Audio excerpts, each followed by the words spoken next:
오늘 본문에서 하나님께서는 예레미야 선지자들을 통하여서 유다 백성들에게 질문을 하고 계십니다. 1절 말씀에 보면 사람이 그의 아내를 버림으로 그가 그에게서 떠나 타인의 아내가 된다 하자 남편이 그를 다시 받겠느냐고 지금 질문하고 있습니다.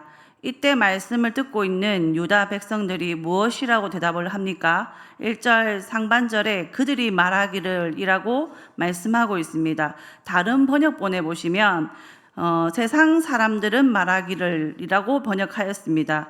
하나님께서 이것을 물어보시는 것은 그 당시에 너무나도 당연하다고 여겨지는 것을 지금 물어보고 계시는 것입니다. 그러니까 다른 사람의 물건을 훔치면 그것은 죄를 짓는 것이냐? 이런 질문을 만약에 우리가 받게 된다면 고민할 필요도 없이 당연히 죄라고 대답할 것입니다. 이와 마찬가지로 하나님의 질문을 들은 유다 백성들은 이 질문에 동일하게 대답할 것입니다. 아니요, 남편은 버린 아내를 다시 받을 수 없습니다. 라고 대답할 것입니다. 이 내용은 신명기 24장 1절부터 4절까지 말씀에 나와 있습니다. 같이 읽겠습니다. 시작. 사람이 아내를 맞이하여 데려온 후에 그에게 수치되는 일이 있음을 발견하고 그를 기뻐하지 아니하면 이혼 증서를 써서 그의 손에 주고 그를 자기 집에서 내보낼 것이요 그 여자는 그의 집에서 나가서 다른 사람의 아내가 되려니와 그의 둘째 남편도 그를 미워하여 이혼 정서를 써서 그의 손에 주고 그를 자기 집에서 내보냈거나 또는 그를 아내로 맞이한 둘째 남편이 죽었다 하자 그 여자는 이미 몸을 더럽혔은즉 그를 내보낸 전 남편이 그를 다시 아내로 맞이하지 말지니 이 일은 여호와 앞에 가증한 것이라. 너는 내 하나님 여호와께서 내게 기업으로 주시는 땅을 범죄하게 하지 말지니라. 아멘. 이 말씀에서 말하는 것은 결국 이것입니다. 부부가 있습니다. 이혼을 합니다. 여자는 다시 재혼을 했는데 어떠한 이유로 인해서 여자는 다시 혼자가 되었습니다. 그때 전 남편이 다시 이 여자와 재혼을 할 수 있겠냐는 것입니다. 4절에 보시면 그 여자는 이미 몸을 더럽혔은즉 그를 내보낸 전 남편이 그를 다시 아내로 맞이하지 말지니 이 일은 여호와 앞에 가증한 것이라. 너는 내 하나님 여호와께서 내게 기업으로 주시는 땅을 범죄하게 하지 말지니라. 즉 재혼을 할 수 없다는 것입니다. 재혼을 한다면 그것은 하나님이 가증히 여기시는 것입니다. 그 가증한 행동을 하면 그 땅을 범죄하게 만드는 것입니다. 이것은 하나님의 명령이기 때문에 당시 유다 사람들에게는 지극히 너무나도 기본적인 사회 질서였습니다. 다시 예레미야 말씀으로 돌아가서 하나님께서 그들이 하나님의 그 질문에 당연히 아니요라고 대답할 줄 알고 계셨습니다. 하나님께서는 왜 이런 당연한 질문을 하셨는지 1절 말씀에서 말씀해 주고 계십니다.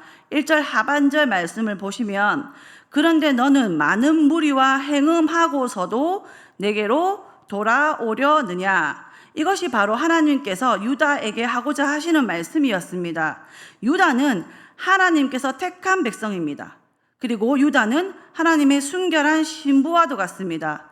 유다는 하나님 앞에 정결을 지켜야 하는 아내와도 같습니다.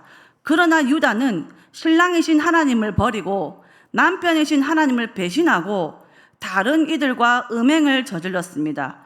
그렇게 자신을 더럽혀 놓고 다시 남편에게로, 그러니까 하나님에게로 돌아올 수 있는지 한번 너희들 스스로 생각해 보라는 것입니다. 하나님은 유다가 행한 것이 무엇인지 2절에 상세하게 말씀하십니다. 예레미야 3장 2절입니다. 내 눈을 들어 헐벗은 산을 보라. 내가 행음하지 아니한 곳이 어디 있느냐.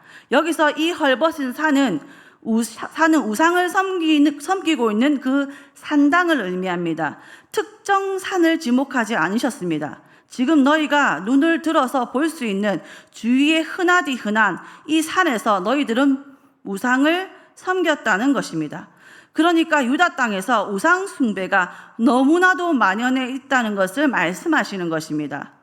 하나님은 우상 숭배를 보시고 많은 무리와 너가 행음하였다고 지금 유다에게 책망하고 계시는 겁니다. 또 말씀하십니다. 내가 길가에 앉아 사람들을 기다리는 것이 광야에 있는 아라바 사람 같아서, 아라바 사람이라고 말하는 것은 사막에서 숨어서 강도짓을 하는 유목인들을 가리키는 것입니다. 이들은 숨어서 강도짓을 할 때 사람을 오기만을 얼마나 간절히 기다리겠습니까? 그리고 그 사람이 많은 돈을 가지고 있기를, 많은 물건을 가지고 있기를 간절히 바랄 것입니다. 적극적으로 악한 행동을 하기 위해서 간절히 기다리고 있는 그 도적무리를 여러분 한번 생각해 보시길 바랍니다. 그들의 모습이 지금 유다 백성 같다라는 것입니다. 다른 번역본에 보시면 너는 길거리마다 앉아서 남자를 기다렸다라고 번역하였습니다. 그래서 조금 더 보충하자면 아라바 사람들이 약탈을 위해서 지나가는 사람을 그토록 기다리는 것처럼 유다 사람들도 이와 같은 간절함으로 우상을 숭배하였고 음란한 행위를 적극적으로 저질렀다는 것입니다. 유다 사람들은 억지로 떠밀려서 우상을 섬긴 것이 아닙니다. 정말로 하나님만을 섬겨야 되는데 어떠한 핍박 때문에 어쩔 수 없이 하면서 우상을 섬긴 게 아니라는 것입니다. 그들이 좋아서 그들이 자발적으로 우상을 택한 것이고 우상을 섬긴 것입니다. 그들은 그들의 하나님을 스스로 자발적으로 버린 것입니다. 그리하여서 하나님은 유다가 음란과 행악으로 이 땅을 지금 더럽다고 말씀하십니다. 그래서 이들이 지은 죄의 결과는 무엇입니까? 3절의 말씀에 나와 있습니다. 같이 읽겠습니다. 그러므로 그 결과 단비가 그쳤고 늦은 비가 없어졌느니라. 아멘. 아멘. 자, 3절에 결과가 나옵니다. 단비와 늦은 비는 다 아시겠지만 유다가 살고 있는, 그들이 살고 있는 지역에 아주 필요한 비입니다. 단비, 즉 이른 비는 10월에서 11월경인 가을에 내리는 첫 비를 의미합니다. 이른 비를 시작으로 우기가 시작됩니다. 여름철 건기 동안 비가 오지 않아 땅이 몹시 메말라 있는 상태이기 때문에 이른 비가 내리지 않으면 경작 자체가 불가능합니다. 그렇기 때문에 이른 비는 몹시 중요한 비고 이 비가 내리지 않는다라는 것은 그들의 생존과도 직결된 아주 큰 문제인 것입니다. 늦은 비는 겨울이 끝나고 봄이 시작될 때 3, 4월경에 내리는 비입니다. 이 비도 이른 비와 몹시 중요한 비입니다. 이 비가 내려야지만 겨울 동안 자란 농작물이 결실을 맺을 수 있기 때문입니다. 그래서 본문에서 말하는 단비와 늦은 비는 그들의 삶에 있어서 필수적인 그들의 생명과 직결된 아주 소중한 비입니다. 그러면 이들의 음란과 행악으로 비가 그치는 이유가 무엇입니까? 신명기 11장 13절 14절에서 이렇게 말씀하고 계십니다. 내가 오늘 너희에게 명하는 내 명령을 너희가 만일 청종하고 너희 하나님 여호와를 사랑하여 마음을 다하고 뜻을 다하여 섬기면 여호와께서 너희의 땅에 이른 비 늦은 비를 적당한 때에 내리시리니 너희가 곡식과 포도주와 기름을 얻을 것이요. 또 이어서 16절 17절에 이렇게 말씀하십니다.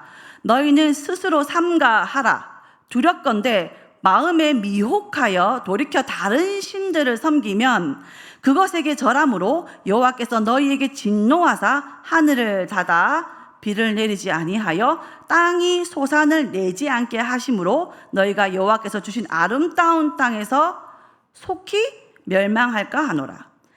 물이 증발해서 구름이 되고 구름 안에서 수증기가 만들어져서 땅으로 내리면 그것이 비가 되는 것은 당연한 이치입니다. 그것은 기적이 아니라 자연 법칙입니다.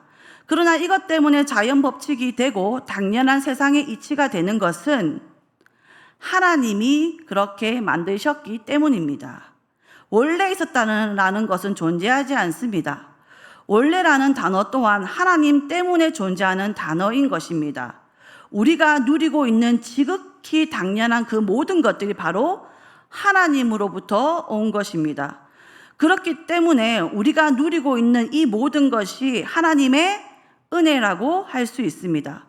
이와 마찬가지로 유다 백성들에게 내려지는 이른 비와 늦은 비는 때에 따라서 당연히 내리는 것이 아니라 바로 하나님의 은혜인 것입니다.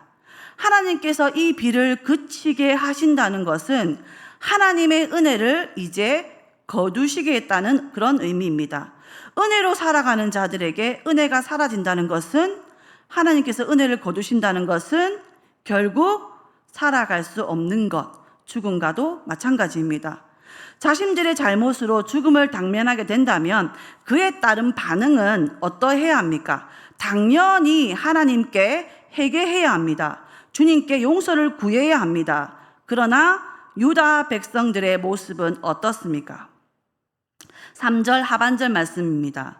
그럴지라도 내가 창녀의 낯을 가졌으므로 수치를 알지 못하느니라. 하나님의 백성임을 망각하고 욕망을 쫓아서, 헛된 것을 쫓아서 여러 우상을 섬기는 그 자신에 대한 부끄러움이 전혀 없는 유다입니다.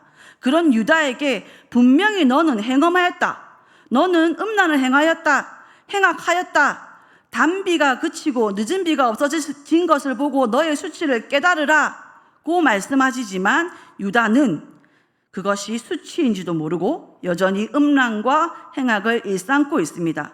사랑하는 성도님, 우리는 사람입니다. 물리적인 한계를 느끼며 살아가는 존재들입니다. 그렇기 때문에 우리는 모든 것을 알 수는 없습니다. 우리에게 수없이 쏟아지는 정보 중에서도 아주 일부분만 받아들이고 그 일부분 중에서도 또 조금만 해석하고 판단하면서 우리는 살아가고 있습니다. 이토록 우리는 많은 한계를 느낍니다. 우리는 또한 물리적인 한계만을 가지고 있지는 않습니다. 우리는 우리의 근원에 대해서도 알지 못합니다. 창조주에 대해서도 알지 못합니다. 그리고 그 창조주의 눈으로 보았을 때 우리가 죄인이라는 사실 또한 우리는 알 수 없습니다. 무지한 우리이기에 하나님은 우리의 죄를 친히 고발해 주시고 알려주십니다. 말씀을 듣는 가운데 알게 하시고, 기도하는 가운데 알게 하시고, 그리고 어떠한 계기를 통하여서 우리의 죄를 깨닫게 하십니다. 죄를 깨닫는 순간에 수치스러울 수 있고 민망할 수 있습니다. 죄라는 것을 인식하고 깨닫는 것은 분명 고통스러운 것입니다. 그러나 우리가 죄를 아는 것, 그것이 은혜임을 아는 은혜가 있기를 소망합니다. 아멘. 죄를 인식한다는 것은 우리의 능력으로 불가능합니다. 우리가 기본 상태가 죄인이기 때문입니다. 하나님을 인식할 수 없고 선할 행할 능력을 완전히 상실하고 전적으로 부패하는 이 모든 것이 바로 우리를 설명하는 말들입니다. 죄인이기 때문에 죄를 인식할 수 없습니다. 죄를 인식할 수 없다면 그것은 아무 소망이 없는 상태입니다. 그런 우리가 죄인임을 고백하는 것이 얼마나 놀라운 은혜이겠습니까? 우리가 죄인임을 깨달으며 그 다음에 나오는 고백이 무엇입니까? 베드로의 설교에 듣고 사람들이 마음에 찔려 물어봤던 것처럼 우리가 그러면 어찌할꼬? 라는 고백이 나올 수밖에 없습니다. 그러한 고백 끝에 우리에게 주신 선물은 바로 하나님의 아들 예수 그리스도십니다. 죄를 깨닫는 은혜와 복음을 믿는 은혜를 주신 그 하나님께 영광과 찬양을 올려드리기를 소망합니다. 또한 계속해서 괴로울 수 있겠지만 죄를 깨닫는 은혜가 우리에게 늘 있기를 소망합니다. 우리는 잘 알고 있습니다. 그리스도인으로 살아가지만 우리가 얼마나 쉽게 넘어지는 연약한 존재인지를 잘 알고 있습니다. 그럴 때마다 하나님께 우리가 간절히 기도드리는 것은 주님, 죄를 깨닫는 은혜를 우리에게 허락하여 주시옵소서. 죄에 둔감하지 않기를 원합니다. 늘 주님 앞에 온전히 살아가기를 원합니다. 라는 기도를 드릴 수밖에 없습니다. 사랑하는 성도님, 하나님 말씀 속에서 우리의 죄를 깨달아 아는 그런 귀한 은혜가 있기를 소망합니다.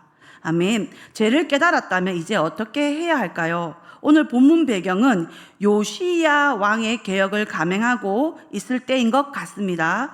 그들이 죄악을 내려놓고 그들이 행했던 음란들을 멈추고 다시 하나님의 백성답게 살려는 몸부림을 하고 있을 때인 것 같습니다. 그렇기 때문에 그들은 그들의 죄를 분명히 깨달았습니다. 그렇기에 그들은 당연히 그들의 죄를 가지고 하나님 앞에 회개했을 것입니다. 그러나 오늘 본문은 무엇을 말하고 있습니까? 앞서 살펴보았던 것처럼 하나님은 그 유다의 죄를 들추어내고 계십니다. 그들이 이미 하나님 마음에 충분히 합당하게 행동하고 있다면 하나님께서 예레미야 선지자를 통하여 너희들 너무 잘하고 있다. 지금 그렇게만 지금 계속하면 된다. 라고 격려해 주셨겠지만 왜 하나님은 유다의 죄를 들추어내시고 고발하고 계시는 겁니까? 4절 말씀해 보시면 부르짖기를 나의 아버지여, 아버지는 나의 청년 시절의 보호자시오니. 무엇을 부르짖는 겁니까? 하나님이 나의 아버지 되시는 분이시고 우리의 조상을 구원하시고 약속의 땅에서 살게 하신 오랜 친구와 같은 분 아닙니까? 라고 호소하는 것입니다. 하나님과 우리는 남이 아니라고 하는 것입니다. 아버지, 청년 시절의 보호자, 혈육 같은 존재, 가장 가까운 존재가 바로 지금 하나님이시라고 말하고 있는 겁니다. 그들이 이렇게 호소하면서 말하는 것이 5절 상반절입니다. 노여움을 한없이 계속 하시겠으며 끝까지 품으시겠나이까? 우리 아버지이신 분이 언제까지 노하셔서 우리를 심판하실 겁니까? 라고 부르짖는 겁니다. 청년 시절의 보호자께서 왜 이제는 우리를 보호해 주지 않으십니까? 라고 호소하고 있는 것입니다. 유다는 하나님이 용서해 주실 것을 알고 있고 믿고 있었습니다. 하나님께서 이미 그렇게 약속하셨기 때문입니다. 회개하면 주님께서 그 기도 소리를 듣고 너희들의 죄를 기억조차 하지 않겠다는 그 말씀을 분명히 알고 있었습니다. 유다는 너무 잘 알고 있었습니다. 하나님께서도 이 죄를 들춰내시는 것은 너희들이 이런 죄를 지었으니까 돌이켜라 라고 지금 말씀해 주시는 겁니다. 유다의 고백처럼 하나님은 아버지이시기 때문에 자녀들이 올바른 길을 걸어가시기를 원하십니다. 유다가 음란과 행악을 멈추기를 누구보다 원하시는 분이 바로 우리 하나님이십니다. 그래서 유다는 요시야의 개혁을 통해서 멈춘 것 같습니다. 자신의 죄를 인정하고 회개한 것 같습니다. 그러나 좀 전에 말씀드린 바와 같이 하나님께서는 여전히 그들의 죄를 지적하고 계십니다. 요시야 왕이 개혁을 감행하고 있을 때, 그들이 회개하고 있을 때 모든 것이 제자리를 찾아가고 있을 때 말입니다. 그렇다면 이들의 죄를 인정했다는 것, 회개를 했다는 것이 어디 이상한 것 같습니다. 우리는 생각해 봐야 합니다. 하나님께서 말씀하십니다. 5절입니다. 보라, 내가 이같이 말하여도 악을 행하여 내 욕심을 이루었느니라 하시니라. 유다는 하나님의 노여움을 경험하며 심판을 경험하며 부르짖었습니다. 회개도 했습니다. 그러나 하나님이 보시기에 그것은 결국 자기의 욕심을 이루기 위함임을 아셨습니다. 성도님들께서도 자녀와 어린이들을 대할 때 이 아이가 정말 잘못을 알고 진심으로 반성하고 있는지, 아니면 지금 혼나고 불편한 이 상황과 이 자리를 모면하기 위해서 아무 의미 없이 반성하고 있는지 경험해 보셨을 것입니다. 반성을 안 하는 것도 몹시 괘씸하지만 반성하는 척 하는 것도 그만큼 괘씸한 행동으로 여깁니다. 우리가 그 아이의 속임수를 꿰뚫어 보고 그것에 대한 불편한 감정을 느낀다면 우리 하나님은 어떠하시겠습니까? 하나님은 그들의 죄를 알려주셨습니다. 유다는 하나님의 요청에 응답하는 것 같습니다. 요시야를 통해서 많은 것이 제자리로 돌려지는 것 같습니다. 겉으로 보기에는 하나님이 원하시는 행동을 잘하고 있는 것 같습니다. 그러나 하나님은 이런 유다의 행동에 노여움을 푸시지 않으십니다. 왜냐하면 그들은 그저 이 상황을 모면하는 것이 목적이기 때문입니다. 하나님께서 말씀하시는 것처럼 회개조차도 자신들의 욕심을 이루기 위해서라는 것입니다. 하나님이 유다에게 원하는 것은 무엇입니까? 하나님이 유다에게 원하시는 것은 돌이키는 겁니다. 진정한 회개입니다. 겉으로만 회개하는 것이 아니라 진정한 회개를 원하십니다. 하나님은 말씀 곳곳에 여러 곳에서 밝히셨습니다. 외모를 보지 않으시고 사람의 중심을 보신다라고 말씀하셨습니다. 하나님은 자비로우시고 선하시고 전능하십니다. 유다가 언제든지 죄를 돌이켜 용서를 구하면 하나님은 용서해 주십니다. 그러나 중요한 것은 용서를 구해야 한다는 것입니다. 형식적인 용서가 아니라 진정한 용서를 구해야 합니다. 말이 형식적인 용서지 그것은 용서가 아닙니다. 욕심입니다. 욕심을 구하는 것이 아니라 용서를 구해야 합니다. 성도님, 우리는 죄에 대해서 어떠한 자세를 취하고 있는지 생각해 보면 좋을 것 같습니다. 죄를 깨달아 알게 되면 죄에 대한 심각성을 인식하고 하나님께 진정한 회개를 올려드리고 있습니까? 아니면 죄에 대해서 너무 둔감해져서 또는 내 기준에 이 정도는 괜찮지 않을까라고 생각하고 있지는 않으십니까? 이미 구원받은 자라고 하셨으니 부담 없이 그저 형식적으로 습관적으로 마치 우리가 너무나도 습관적으로 식사 기도를 하는 것처럼 회개 기도 또한 그렇게 하고 있는 것은 아닙니까?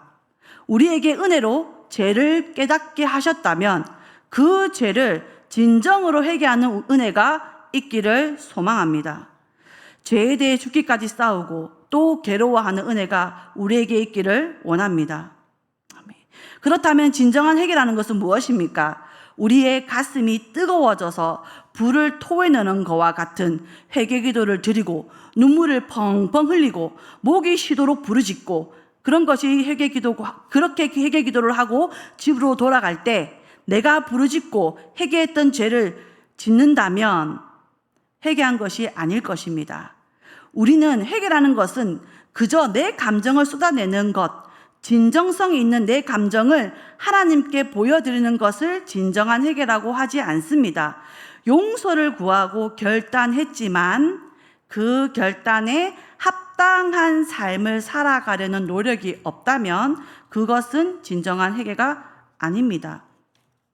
오히려 그것은 내 만족일 수 있습니다. 눈물을 흘릴 때, 가슴이 뜨거워질 때 진심으로 기도했다는, 진심으로 회개했다는 나의 착각이자 만족일 수 있습니다. 하나님께 내가 그리스도인으로서 의무를 다했다는 내 착각일 수 있습니다. 죄를 깨닫고 죄에 대한 분명한 용서를 구했다면 우리 삶은 예수님의 제자다운 삶을 살기 위한 투쟁이 있어야 합니다. 유다에게는 이것이 결여되어 있었습니다. 하나님이 보시기에 그들은 여전히 음란을 일삼았고 행악자들이었습니다. 요시야 왕을 통해서 잠깐 돌이켰지만 지속적이지 않았습니다. 그렇다면 결과적으로 실패했으니 다 의미 없는 것일까요? 아닙니다. 우리도 그리스도의 제자로 살기 위해서 부단히 노력을 합니다. 그러다 실수로 넘어질 때가 한두 번이 아닙니다. 죄를 또 뉘우치고 회개하고 또 우리는 똑같은 죄를 짓는 나약한 우리를 발견할 때가 많습니다. 그러면 이전에 행했던 모든 노력은 무의미한 것입니까? 당연히 아닙니다. 이러한 것들은 결과를 말하는 것이 결코 아닙니다. 진정한 회개를 통해서 내 삶에 아무런 고난과 고통이 없고 갈등도 다 사라지고 죄를 전혀 지을 수 없는 환경에 놓여지는 것이 아니라는 것을 우리는 잘 알 수 있습니다. 우리의 상황이 달라지는 것은 전혀 없지만 무엇이 다르냐면 예수 그리스도를 인하여 죄를 죄로 똑바로 바라보게 되었다는 것입니다. 예수 그리스도를 인하여 죄로 똑바로 바라보게 되었다는 것입니다. 예수 그리스도로 인해서 그 죄를 미워하게 됐다는 것입니다. 예수 그리스도로 인해서 그 죄를 짓지 않도록 선택하고 행동할 수 있게 되는 것입니다. 그리고 이런 과정을 우리 인생에 걸쳐서 계속 해 나가는 것이 바로 우리의 삶이고 그것이 우리의 신앙생활입니다. 태어나자마자 갑자기 성인이 되지 않습니다. 공부를 시작하자마자 모든 것이 깨달아지지 않습니다. 운동을 한다고 갑자기 몸이 좋아지지 않습니다. 우리를 둘러싸고 있는 대부분의 법칙은 조금씩 우리가 성장해 나간다는 것입니다. 조금씩 성장해 그것이 눈으로 확 드러나지 않는다고 해서 무의미한 것이 절대 아닙니다. 분명히 우리는 성장하고 있습니다. 우리의 신앙도 당연히 그렇습니다. 우리는 능력이 없지만 우리를 구원하신 그 하나님께서 하나님의 백성답게, 하나님의 자녀답게 살아갈 힘을 주십니다. 우리가 날마다 묵상하는 그 말씀을 통해서, 우리가 날마다 하나님과 교제하는 기도의 시간을 통해서 하나님은 우리를 깨닫게 하시고 은혜 주셔서 주님의 자녀답게 살아가게 하십니다. 오늘 또 한 걸음 못 뛰었지만 하나님께서 도와주셔서 그 한 걸음을 내딛게 하십니다.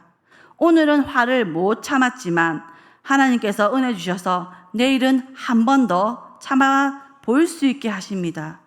그러면서 우리는 하나님을 경험하고 점차 예수 그리스도를 닮아가게 되는 것입니다. 사랑하는 성도님, 오늘 본문 1절에서 돌아오려느냐 라는 말씀은 절대 돌아갈 수 없다는 것을 말씀하고 있는 것입니다. 그러나 그것은 유다 백성의 힘으로는 돌아갈 수 없다는 것을 의미하는 것입니다. 유다 백성들의 힘으로는 절대로 하나님께 돌아갈 수 없습니다. 왜냐하면 그것은 마치 율법과 같기 때문입니다. 하나님께서 이들이 돌아오려고 할 때 하나님께서는 그 주신 율법을 뛰어넘어서 언제든지 두 팔 벌려 유다를 맞이해 주시고 안아주십니다. 그들이 용서를 구하면 용서해 주시고 탕자의 비유처럼 아버지께로 돌아오면 환하게 웃으면서 맞아주십니다. 하나님은 예레미야를 통해서 혹독하게 말씀하시고 계시지만 결국 하나님께서 원하시는 것은 하나님의 백성이, 하나님의 자녀가 돌아오는 것입니다. 하나님은 돌아오기를 기다리십니다. 사랑하는 성도님, 우리가 말씀과 기도를 통해서 매일 하나님과 동행함으로 먼저는 죄를 깨닫는 은혜가 있기를 소망합니다. 그리고 하나님이 우리를 기다리고 계시기 때문에 죄를 깨닫고 진정으로 회개하는 은혜가 있기를 소망합니다. 마지막으로는 회개에 합당한 그런 삶의 열매를 맺으며 살아가기를 원합니다. 그래서 여전히 부족한 우리지만 이러한 우리를 기다리시고 사랑하시는 그 하나님께 올려드리기를 간절히 소망합니다. 그리고 이 삶의 시간이 하나님과 동행하기 기쁨으로 살아가는 우리 모두가 되기를 주님의 이름으로 소망합니다. 기도하겠습니다. 하나님 아버지, 오늘 주신 말씀 기억하여 늘 기도와 말씀을 통해서 하나님과 동행하여 죄를 깨닫는 은혜가 있게 해 주시옵소서. 진정한 회개를 하는 우리, 진정한 회개를 하는 은성교회가 되게 해 주시옵소서. 그래서 회개에 합당한 열매를 맺는 삶을 살아갈 수 있도록 아버지 하나님 도와주시옵소서. 그리고 그 삶을 통해 하나님 홀로 영광 받아 주시옵소서. 감사하며 예수님 이름으로 기도합니다. 아멘.